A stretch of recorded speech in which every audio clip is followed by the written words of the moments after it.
Once upon a time, long before cruise ships nudged into its harbour and visitors lined up for ice cream beneath the pastel facades, Cobh was simply an Cobh, a quiet nook on one of the world's finest natural harbours.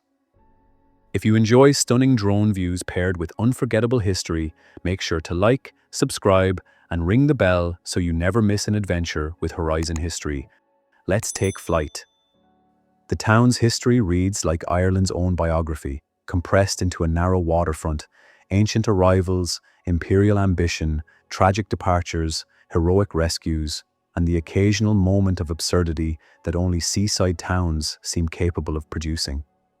The earliest settlements around the harbour date back thousands of years, but Cobh's written story begins in the medieval era, when the island was known as Oileán Mór an Baraig, Great Island.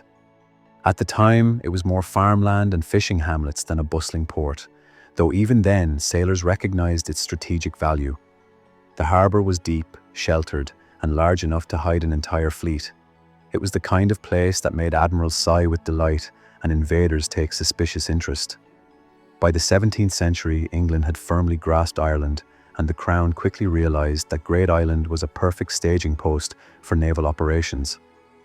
When a proper town emerged at the island's southern tip, it was christened Cobh Town and later Cobh.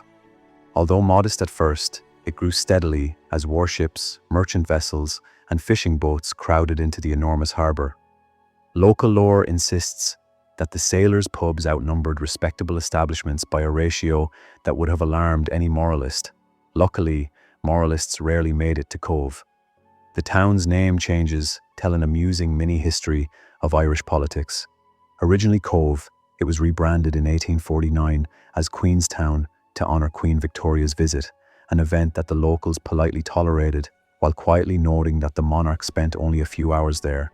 The Irish, gifted with both pride and memory, reverted the name to Cobh after independence in 1920, using the Irish spelling but keeping the same pronunciation, a polite way of saying, "We'll keep the sound, thank you, but the Queen can have her name back." Cobh's most poignant legacy is its role as the final departure point for millions of emigrants. During the terrible years of the Great Famine, starting in the 1840s, tens of thousands boarded ships from Queenstown Harbour, believing that the New World offered a better chance of survival than the fields they were leaving behind. The quays often echoed with weeping farewells.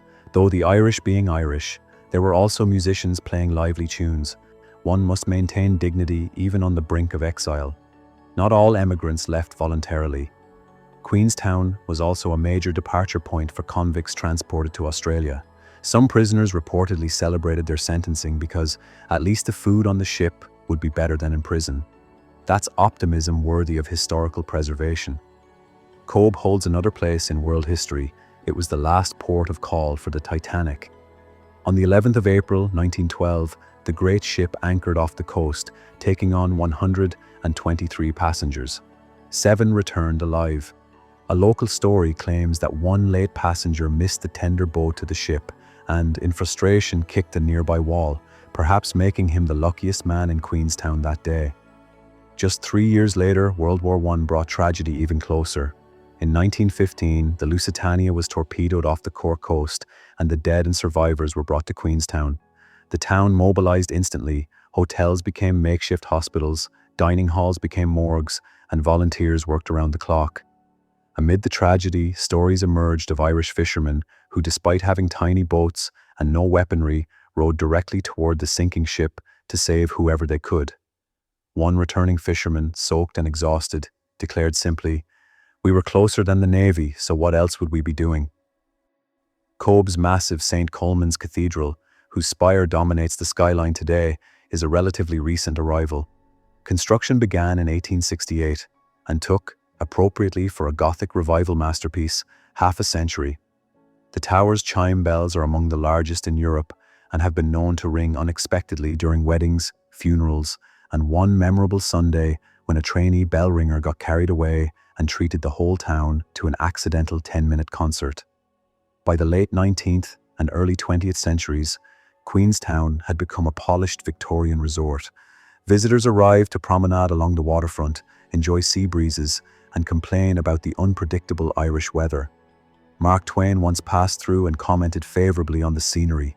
Though, being twain, he also remarked on the rain that is best not repeated.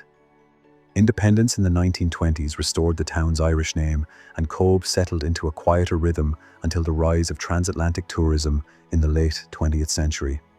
As cruise ships returned, so did the bustle, this time filled with tourists eating fish and chips instead of emigrants clutching ticket stubs. The town embraced its layered past, opening museums dedicated to both heartbreak and heroism, and restoring its colorful terraces, which today look like a cheerful postcard even on the greyest day. Modern Cobh is a blend of gentle nostalgia and living culture. You can stroll past the Titanic pier, listen to street musicians, or watch enormous liners glide into harbour as if they were popping by for tea. Yet beneath the bright paint and ice cream shops lies a town that has watched the world's sorrows and triumphs pass across its waterfront for centuries. Cobh is, in its essence, the Irish story, a place of welcomes and farewells, of humour in hardship, of memory that refuses to fade, and of people who look out at the wide Atlantic and say, with admirable practicality, well now, where to next? Thanks for flying with Horizon History. If you enjoyed the journey, those sweeping drone views, and the stories woven beneath them, be sure to like, subscribe, and leave a comment telling us where you'd like to explore next. Your support keeps us in the sky and the history coming. Until next time, keep your eyes on the horizon.